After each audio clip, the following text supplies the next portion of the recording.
Padre, nuevamente te damos gracias por todo lo que has hecho y haces y harás. Y yo pido que nos hables en estos minutos. Abre nuestro entendimiento a tu palabra. Habla nuestras vidas. Te pido en el nombre de Cristo Jesús. Amén. Hace un par de semanas estuvimos hablando acerca de salir de la cueva. En 1 de Samuel capítulo 22, en los primeros 2 versículos, leímos de la situación que estaba viviendo David cuando había huido del rey Saúl, que lo quería matar. Y dice: yéndose luego David de allí, huyó a la cueva de Adulam, y cuando sus hermanos y toda la casa de su padre lo supieron, vinieron allí a él.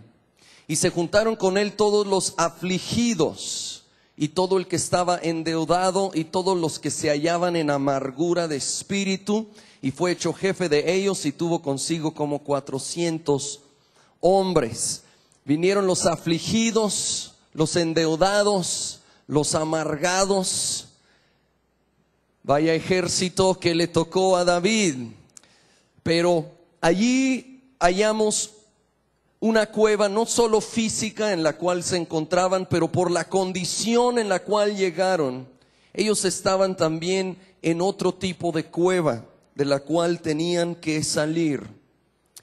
Comentamos cómo es que de alguna manera lo que hay en una persona empieza a afectar a otra, se van contagiando.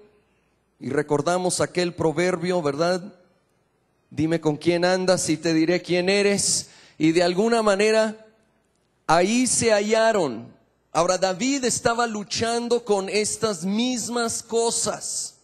Él estaba enfrentando aflicción, como estuvimos considerando la vez pasada. Pero él aprendió en medio de la aflicción enfocarse en las bendiciones de Dios y alabar en medio de momentos difíciles. Luego nos dice que llegaron los endeudados. Y esto nos habla de escasez, de no tener lo suficiente. No nos menciona mucho de esto acerca de David, pero sabemos que era un problema porque cuando huyó de con Saúl, poquito antes de llegar allí a la cueva, vemos que él va con el sacerdote a pedir pan, a pedir armas. No tenía absolutamente nada, ni siquiera alimento. Y esto nos muestra que él estaba viviendo un tiempo de escasez, de deudas. De hecho, aquí donde dice todo el que estaba endeudado, literalmente es cargados de deudas, porque las deudas se vuelven una carga pesada. El vivir con deuda provoca estrés, conflicto, separa hasta los mejores amigos, y es uno, en algunas encuestas dice que hasta la principal causa de divorcio en el mundo son cuestiones financieras. La deuda es algo que está perjudicando a muchísimas familias, incluyendo a muchos cristianos. Yo quiero hablar hoy de 5 pasos que se debe tomar si alguien está endeudado. Pero antes de ello, yo quiero hablar a aquellos que no están en deuda. Y eso es: evítalo a todo costo. No permitas, no empieces a desarrollar un estilo de vida que te lleve a la deuda. Yo quiero leer de Proverbios capítulo 6, desde el primer versículo. Tomen nota, especialmente jóvenes, parejas jóvenes, que a veces empieza a haber la tentación de gastar de más, de comprometerte de más. Dice: hijo mío, si salieres fiador por tu amigo, si has empeñado tu palabra a un extraño, te has enlazado con las palabras de tu boca y has quedado preso en los dichos de tus labios. Haz esto ahora, hijo mío, y líbrate, ya que has caído en la mano de tu prójimo. Ve, humíllate y asegúrate de tu amigo. Vamos a detenernos por un momento antes de seguir con este capítulo. Dice en la Nueva Versión Internacional: ve corriendo y humíllate ante él, procura deshacer tu compromiso. Esta es una fuerte advertencia a no ser fiador, a no comprometerte en asuntos financieros, ya sea verbalmente o peor tantito, legalmente, firmando, comprometiéndote a ti con las obligaciones financieras de otros. Dice: si has caído en esto, es una trampa, busca, humíllate, haz lo que tengas que hacer para deshacer ese compromiso. Ese compromiso donde tú vas a responder si el otro queda mal. Aunque sea tu mejor amigo en la vida, muchas veces va a llegar a tener un problema, una crisis, y luego tú vas a tener que entrar y la cosa se puede poner complicada. Ahora, ahí está un consejo muy importante, pero vamos a continuar con ese pasaje de Proverbios 6, porque tiene mucha más sabiduría. No des sueño a tus ojos, ni a tus párpados adormecimiento. Escápate como gacela de la mano del cazador y como ave de la mano del que arma lazos. Está hablando de la deuda y fíjate, lo compara como una trampa mortal. Escápate. Y ahora nos enseña otro principio. Ve a la hormiga, oh perezoso, mira sus caminos y sé sabio, la cual no teniendo capitán, ni gobernador, ni señor, prepara en el verano su comida y recoge en el tiempo de la siega su mantenimiento. Perezoso, ¿hasta cuándo has de dormir? ¿Cuándo te levantarás de tu sueño? Un poco de sueño, un poco de dormitar y cruzar por un poco las manos para reposar. Así vendrá tu necesidad como caminante y tu pobreza como hombre armado. Esto es un llamado al trabajo, a la diligencia, utilizando la ilustración de la hormiga. Entonces, antes de hablar de cómo tratar con la deuda, para evitarla necesitamos ser personas de trabajo, de diligencia y cuidadosos de no embarcarnos, de no comprometernos con otros, con otras obligaciones financieras, porque es una trampa. No caigas en la trampa de vivir por crédito o en proyectos riesgosos. Obviamente, cuando digo no vivir por crédito, hay cosas que prácticamente se tienen que comprar por crédito, como una casa, pero yo me refiero a las personas que caen en el estilo de vida donde todo prácticamente es comprado por crédito. Casi quieren sus chicles en abonos, y este estilo de vida te va a llevar a grandes problemas. Bien, vamos a considerar 5 pasos para enfrentar la deuda. Número 1, puede sonar demasiado obvio, pero necesitamos decirlo. Comenzar a pagar. Número 1, comenzar a pagar.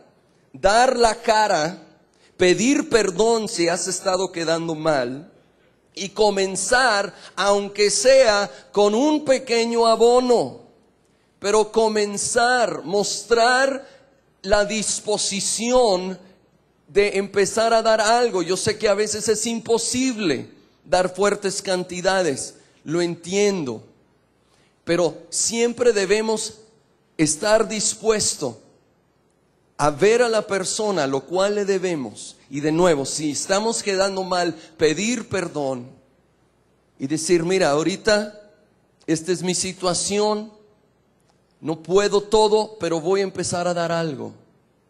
Voy a mostrar interés, voy a mostrar que es importante para mí. Romanos capítulo 13, versículos 7 y 8 lo deja muy claro. Pagad a todos lo que debéis. Al que tributo, tributo, al que impuesto, impuesto, al que respeto, respeto, al que honra, honra. No debáis a nadie nada. No debáis a nadie nada. Esta es la palabra de Dios, no es mi opinión. Y no ha cambiado porque ahora la sociedad se maneja de forma diferente. Los mismos principios se aplican. El no hacer nuestro máximo esfuerzo para pagar lo que debemos es un pecado. Lo voy a repetir. El no hacer nuestro máximo esfuerzo para empezar a pagar lo que debemos es un pecado.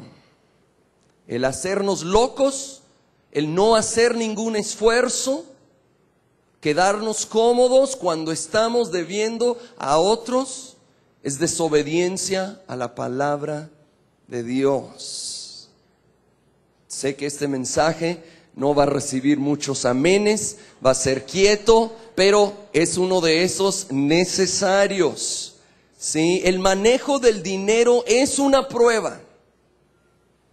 Dios nos quiere bendecir y nos quiere usar. Y no solo me refiero en lo material, Él quiere usar tu vida, y aunque no lo creas, una prueba para poder usarte es cómo manejamos el dinero. Si no lo crees, vamos a leerlo. Lucas capítulo 16, versículo 10. No se enojen conmigo, enójense con Dios si quieren, pero Lucas 16, 10. El que es fiel en lo muy poco, también en lo más es fiel. Y el que en lo muy poco es injusto, también en lo más es injusto. Y fíjate en el contexto en lo cual él lo está diciendo. Pues si en las riquezas injustas, literalmente mundanas o terrenales, no está bien la traducción, no quiere decir algo que ganaste chueco o ilegalmente. Pero las riquezas mundanas, terrenales, no fuisteis fieles, ¿quién os confiará lo verdadero? Y si en lo ajeno no fuisteis fieles, ¿quién os dará lo que es vuestro? Ningún siervo puede servir a dos señores, porque o aborrecerá al uno y amará al otro, o estimará al uno y menospreciará al otro. No podéis servir a Dios y a las riquezas. Aquí queda claro, Dios está viendo si seremos fiel con lo poco, con lo terrenal, lo material. Y si sí, Él sabe que puede entonces llevarnos a cosas mayores, espirituales en su reino. Pero dice, si no serás fiel en esto, ¿cómo te voy a confiar cosas más sagradas, más importantes? Y tenemos que definir a quién vamos a servir. ¿Qué es la prioridad de nuestra vida? ¿Tener cosas más agradables, aunque sea mal manejo del dinero y nos meta en deudas? ¿O tener al Señor Jesús como nuestro Señor y su palabra como la que dirige nuestra vida? Porque no podemos tener a dos señores. Así que el primer paso para enfrentar la deuda es comenzar a pagar. Segundo paso, dar a Dios. Dar a Dios. Y obviamente para la mente lógica humana, esto está al revés. ¿Cómo? Si no tengo, voy a estarle dando. Muchos por su escasez dejan de diezmar, provocando mayor escasez y deuda. Porque nosotros somos una contracultura como cristianos. Seguimos las leyes del reino de Dios, no de la lógica humana. Y Dios dice, dad y se os dará. En Malaquías capítulo 3, versículo 8, y no se pongan nerviosos, no voy a tomar otra ofrenda. Tenemos un pasaje ya conocido por la gran mayoría. Malaquías 3:8. ¿Robará el hombre a Dios? Pues vosotros me habéis robado. Y dijisteis, ¿en qué te hemos robado? En vuestros diezmos y ofrendas. Y luego este versículo es fuerte. Malditos sois con maldición.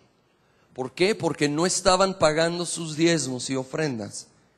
Y dice que hay una maldición sobre ellos por esta razón. Porque vosotros, la nación toda, me habéis robado.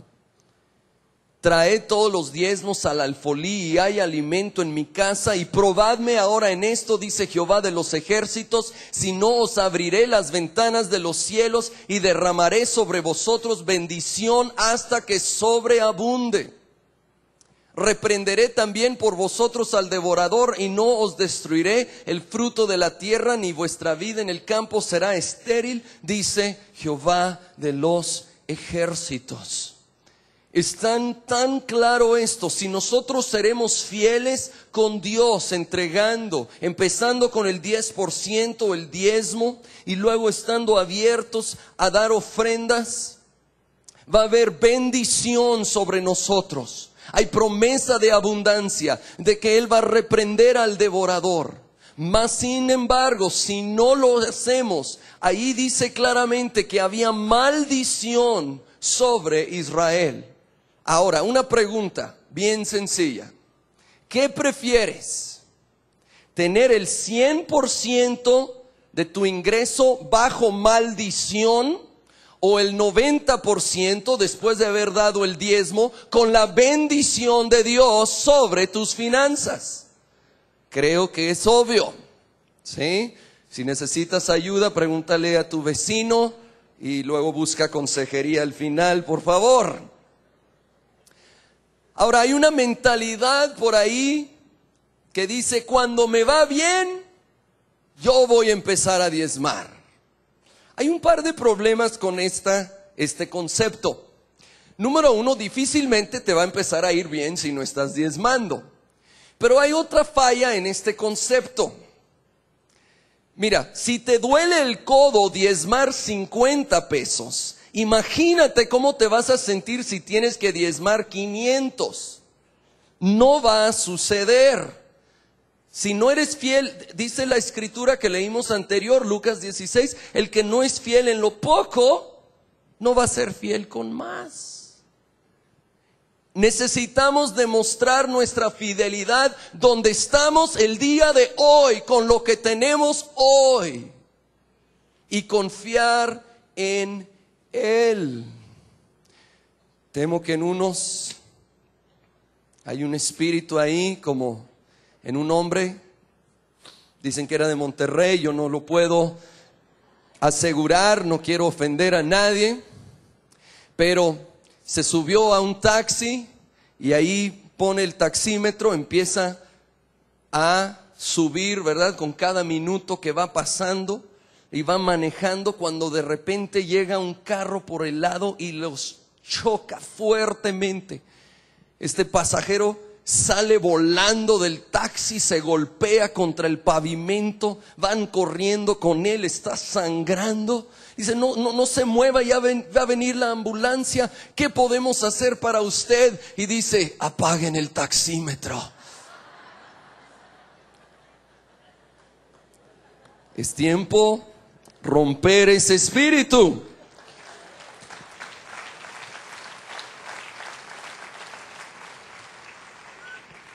Segunda de Corintios 8.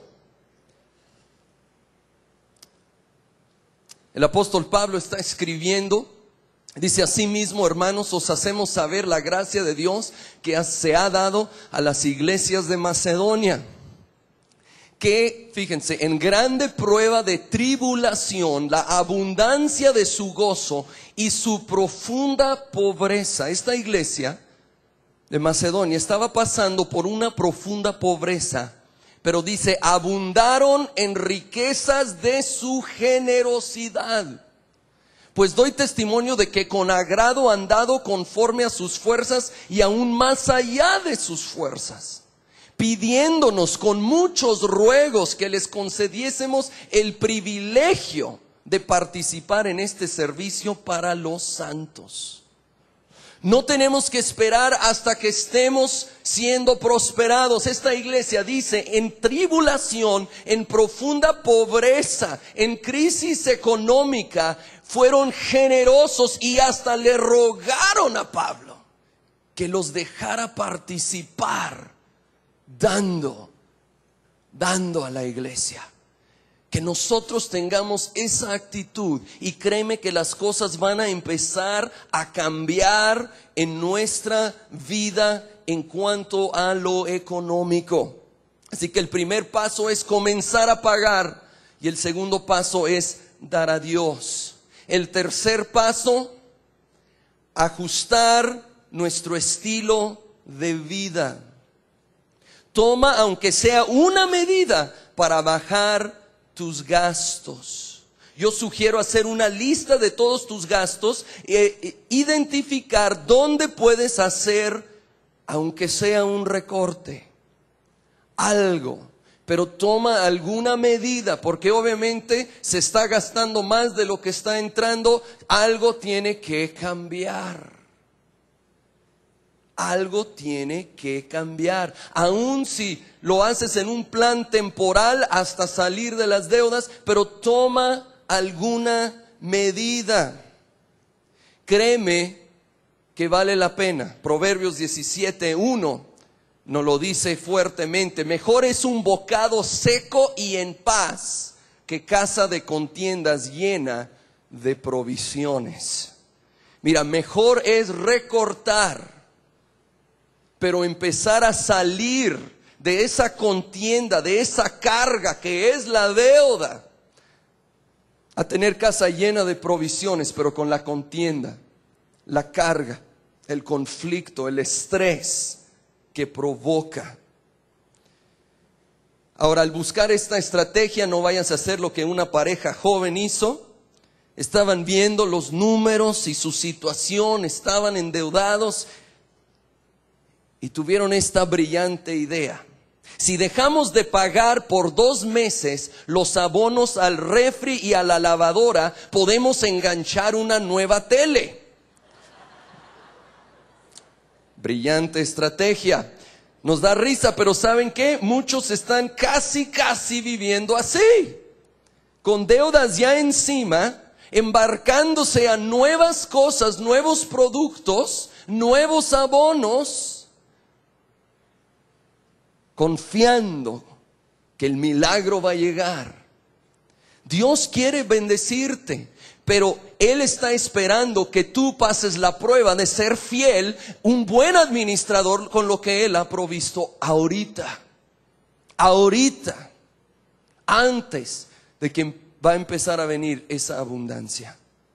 Necesitamos ser fieles con nuestra situación actual. Hace poco menos de 8 años, Pati y yo vendimos la casa donde vivíamos aquí en Juárez y compramos otra aquí en Juárez. Siempre hemos vivido aquí en la ciudad. Y era un poco más amplia, era un estirón, pero era dentro de lo posible. Habíamos visto que sí se podía. No más que había una pequeña sorpresa con la que no contábamos, que se llama Kevin, ¿sí? Quedó embarazada mi esposa en ese tiempo, gran sorpresa para todos, y de repente teníamos ahora todos los gastos de los médicos, de los estudios, sí, luego del hospital, del parto, y obviamente los que han tenido bebé saben todo lo que luego implica tener a un pequeño. Y tuvimos que tomar una decisión. Supimos que ya con eso añadido nos íbamos a empezar a endeudar. Pero tomamos la decisión, hicimos una evaluación de los gastos e hicimos este tercer paso.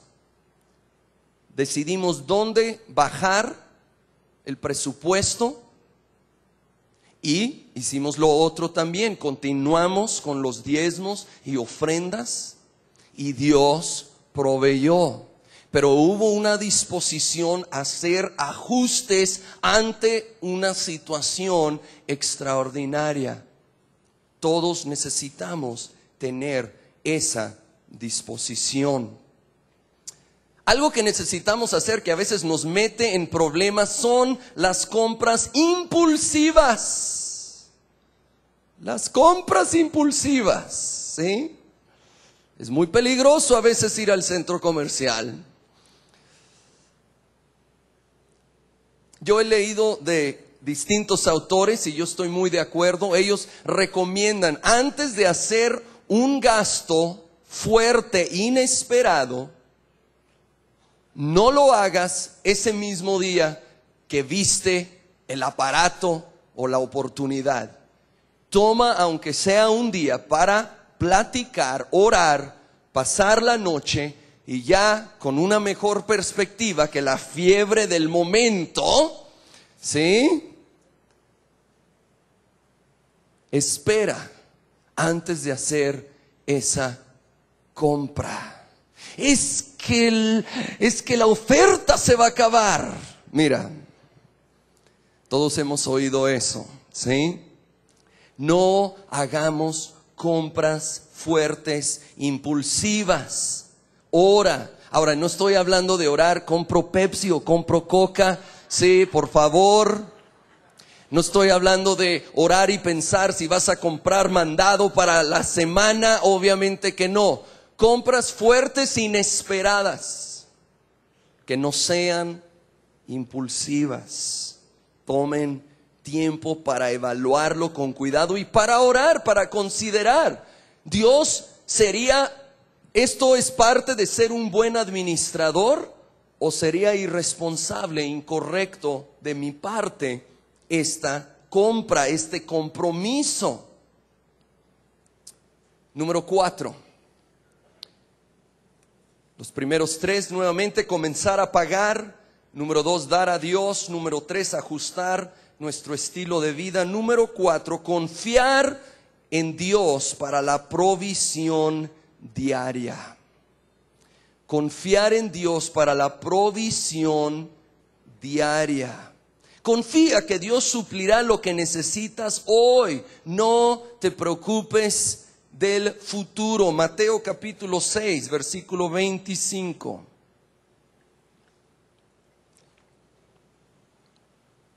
Mateo 6, 25. Por tanto os digo, no os afanéis por vuestra vida, qué habéis de comer o qué habéis de beber, ni por vuestro cuerpo, qué habéis de vestir. ¿No es la vida más que el alimento y el cuerpo más que el vestido? Mirad las aves del cielo, que no siembran, ni ciegan, ni recogen en graneros, y vuestro Padre Celestial las alimenta. ¿No valéis vosotros mucho más que ellas? ¿Y quién de vosotros podrá, por mucho que se afane, añadir a su estatura un codo? Y por el vestido, ¿por qué os afanáis? Considerad los lirios del campo, cómo crecen, no trabajan ni hilan. Pero os digo que ni aun Salomón con toda su gloria se vistió así como uno de ellos. Y si la hierba del campo que hoy es y mañana se echa en el horno, Dios la viste así, ¿no hará mucho más a vosotros, hombres de poca fe?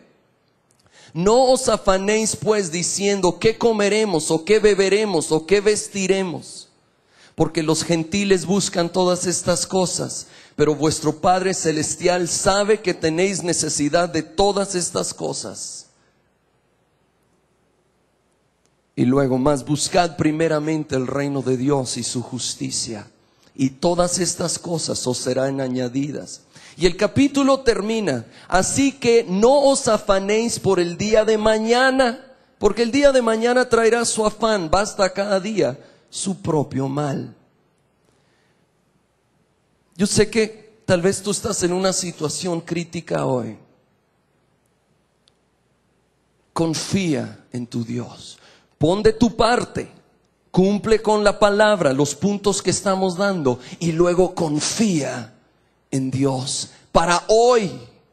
A veces nos estamos preocupando por cosas muy al futuro, pero aquí dice, mira, así como Dios se encarga de la misma naturaleza, que haya lo suficiente, cuanto más no de nosotros, busquémosle a Él para hoy, para hoy. Sí, cuando Jesús enseñó la oración que conocemos como el Padre Nuestro, dice, el pan de cada día, dánoslo hoy. No oro y dame el pan que voy a necesitar para suplir para las carreras universitarias de mis hijos, para mi jubilación. Jóvenes, no dijo, dame el pan para que yo pueda pagar la colegiatura, o yo pueda juntar para esto o aquello. Dame el pan para hoy. Y verás como día tras día tras día Dios va supliendo. Esto no es decir que no debes de planear para el futuro, pero no debemos de estarnos estresando del futuro. Confía en Dios día tras día. Cuando Él alimentó a su pueblo en el desierto, mandaba suficiente maná para cada día solamente. No les mandaba así para el año y los metían en bodegas y tenemos para todo el año. No, Él los obligó a tener fe para día tras día tras día ver la provisión de Dios. Y muchas veces nos va a tener en una situación así. ¿Por qué? Porque si nos daba demasiado, para empezar, no lo gastaríamos con sabiduría, y muchas veces, tal vez, dejaríamos de depender de Él. Nos olvidaríamos la fuente de nuestra provisión, que es Dios. Así que confía para hoy, y cuando Él te da pan para hoy, dele gracias a Él, que Él ha provisto. Ya no te preocupes de mañana, dele gracias, Él va a estar ahí mañana también.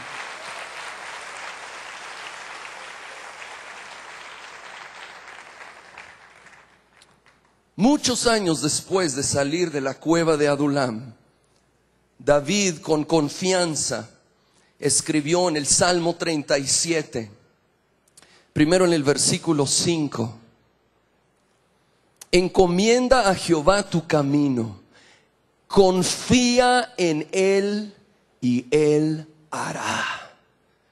Encomiéndale a Él tu camino, tus planes, tus necesidades, tu situación. Confía en Él y Él hará. Y luego en ese mismo capítulo, en el versículo 25, una tremenda declaración: joven fui y he envejecido, y no he visto justo desamparado, ni su descendencia que mendigue pan. Oh, si no veremos a los justos desamparados, Dios va a estar ahí para suplir nuestra necesidad. Confía en Él. Y el último paso, número 5: gozarnos en Dios. Esto está muy ligado a la plática anterior, de que en medio de la aflicción nos enfoquemos en sus bendiciones. Pues igualmente cuando estamos pasando por un tiempo de escasez, nuestra fuente de gozo no puede ser lo material, tiene que ser nuestra relación con Jesucristo. Enfoquémonos en Él y gocémonos en nuestro Dios, en nuestra relación con Dios. El profeta Habacuc vivió justo antes de que el imperio babilónico destruyese a Jerusalén. Vivió en un tiempo peligroso. Él recibió la profecía de la destrucción venidera. que iba a venir este imperio, iba a arrasar con Jerusalén, con Israel. Tiempos difíciles venían, él lo sabía. Y en medio de este contexto clama a Dios. En el capítulo 3 de Habacuc, él clama esa oración que tantas veces repetimos: aviva tu obra en medio de los tiempos, en medio de los tiempos. Hazla conocer en medio de la ira, acuérdate de la misericordia. Él estaba clamando por misericordia, por avivamiento.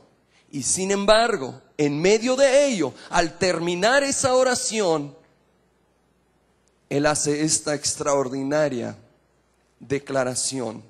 Habacuc 3, versículo 17. Aunque la higuera no florezca, ni en las vides haya frutos, aunque falte el producto del olivo y los labrados no den mantenimiento. Esto es una crisis económica para una economía de agricultura. Y las ovejas sean quitadas de la majada y no haya vacas en los corrales. Con todo, yo me alegraré en Jehová y me gozaré en el Dios de mi salvación. Digamos lo mismo. Gocémonos en nuestro Dios, en nuestra salvación, en lo que Él ha hecho por nosotros.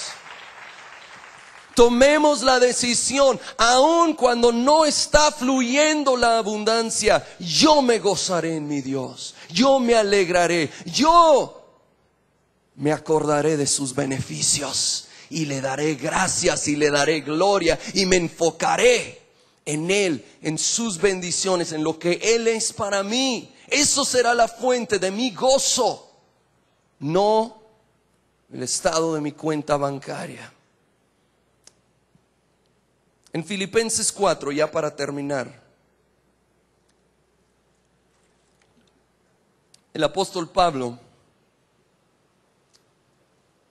dice: no lo digo porque tenga escasez, pues fíjense en esta frase: he aprendido a contentarme. He aprendido a contentarme, cualquiera que sea mi situación. Sé vivir humildemente y sé tener abundancia.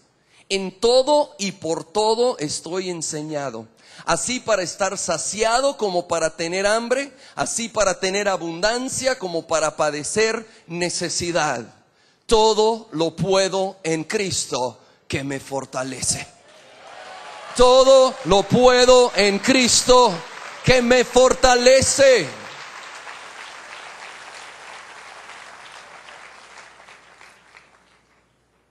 He aprendido a contentarme. O sea, esto se tiene que aprender. No viene naturalmente. Las emociones naturales se gozan cuando hay abundancia y están tristes cuando hay escasez. Pero podemos aprender a contentarnos cualquiera que sea la situación. Aprendamos a contentarnos, enfocándonos en Él. Si no estuviste hace 15 días, ese fue el enfoque de la plática. ¿Cómo contentarnos en medio de tiempos difíciles, en la aflicción? Consigue el mensaje, o si estuviste, recordemos que no se nos vaya a olvidar. Cuando viene el estrés, viene el afán, por nada estemos afanados. Sean conocidas nuestras peticiones delante de Dios con toda oración y ruego. Entreguemos esa necesidad en oración con acción de gracias. Recordemos sus bendiciones y empecemos a repasarlas y darle gracias y aprendamos a contentarnos cualquiera que sea nuestra situación.